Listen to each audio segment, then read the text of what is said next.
Hi అండి. ఈరోజు Kerala style కోకొట్ట అనే రెసిపీని అయితే నేను చేస్తున్నానండి. దీనికి కావాల్సింది కొబ్బరి, బెల్లం, వరిపిండి అయితే కావాలండి. ఒక గ్లాస్ వాటర్ని ముందుగా బాయిల్ చేసుకోవాలి. అందులో కొంచెం ఉప్పు వేసుకోండి.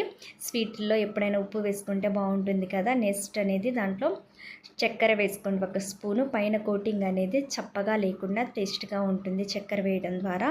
ఆ వాటర్ని వరిపిండిలో కొంచెం కొంచెంగా వేసుకుంటూ కలుపుకోండి. ఒకేసారి వేయకుండా కొంచెం కొంచెంగా వేసుకుంటూ మంచిగా చపాతీ ముద్దలా కలుపుకోవాలండి. ఇట్లా ఉండాలి. నెక్స్ట్ ఆ కొబ్బరిని మనం మిక్సీ వేసుకోండి. ఇలా బరగ్గా మిక్సీ వేసుకోండి. తురుముకునే ఓపిక ఉంటే తురుముకోండి, బాగానే ఉంటుంది, చాలా టేస్ట్ ఉంటుంది అది కూడా. బెల్లం అయితే ఒక కప్పు తీసుకున్నాను. అందులో కొంచెం వాటర్ వేసుకొని బెల్లాన్ని కరిగించుకోవాలండి.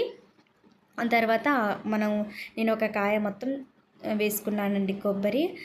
ఒక కప్పు బెల్లానికి మంచిగా తురుముకున్న దాన్ని మంచి మిక్స్ చేసుకోవాలి. బెల్లం అనేది ఎక్కువ తక్కువ కూడా వేసుకోవచ్చండి, మీ టేస్ట్కి తగ్గట్టు వేసుకోండి. తర్వాత చిన్నగా కట్ చేసిన కొబ్బరి అయితే వేసాను నేను. పంటిల దగ్గర తగులుతూ ఉంటే చాలా టేస్ట్ ఉంటుంది. ఇది గట్టిగా కాకుండా కొబ్బరి లౌజ్లా కాకుండా కొంచెం లూజ్గా ఉంటేనే దీంట్లో టేస్ట్ ఉంటుంది. నెక్స్ట్ ఆ పిండిని చిన్న చిన్న బాల్గా సపరేట్ చేసుకోవాలండి. ఇప్పుడు ఎలా చేయాలంటే, ఒక ఉండనైతే మనం తీసుకోవాలి. ఒక బాల్ తీసుకొని మన బొటిని వేలిని లోపల పెడుతూ ఒత్తుతూ జాగ్రత్తగా సైడ్లకైతే ఒత్తుకోవాలండి. అది వరిపిండి కాబట్టి చినిగిపోతున్నట్టు అనిపిస్తుంది. కాకపోతే కొంచెం జాగ్రత్తగా తడి చేతుల్ని తడుపుకుంటూ చేసుకోవచ్చు. నెక్స్ట్ అందులో ఒక స్పూన్ అయితే మనం ఆ కొబ్బరి, బెల్లం వేసిన దాన్ని వేసుకొని ఇప్పుడు క్లోజ్ చేసేద్దాం. మూసేయాలండి జాగ్రత్తగా. తడి చేతుల్ని తడుపుకుంటూ కూడా చేసుకోవచ్చు. మంచిగా అలా కలుపుకుంటూ బాల్ అనేది రౌండ్గా రావడం కోసం ఇంకొంచెం రౌండ్గా చేసుకోవాలండి. మంచిగా రౌండ్గా చేసుకోండి. ఇది చాలా హెల్దీ అండి.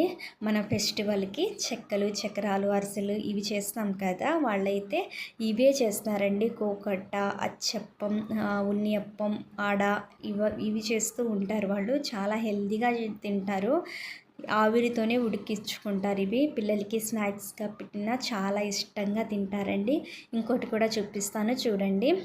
దీన్ని బొటిన వేలుతో జాగ్రత్తగా సైడ్లకు ఒత్తుతూ చేసుకోవాలి. తర్వాత మనం దాన్ని కొబ్బరిని మిక్స్ చేసాం కదా బెల్లాన్ని, అది ఒక స్పూన్ వేసి మంచిగా లోపలికి ఒత్తుతూ సైడ్కి మీకు చేతికి అంటుతూ ఉంటే తడి చేతుల్ని కలుపుకుంటూ రౌండ్ బాల్లా చేసుకోండి.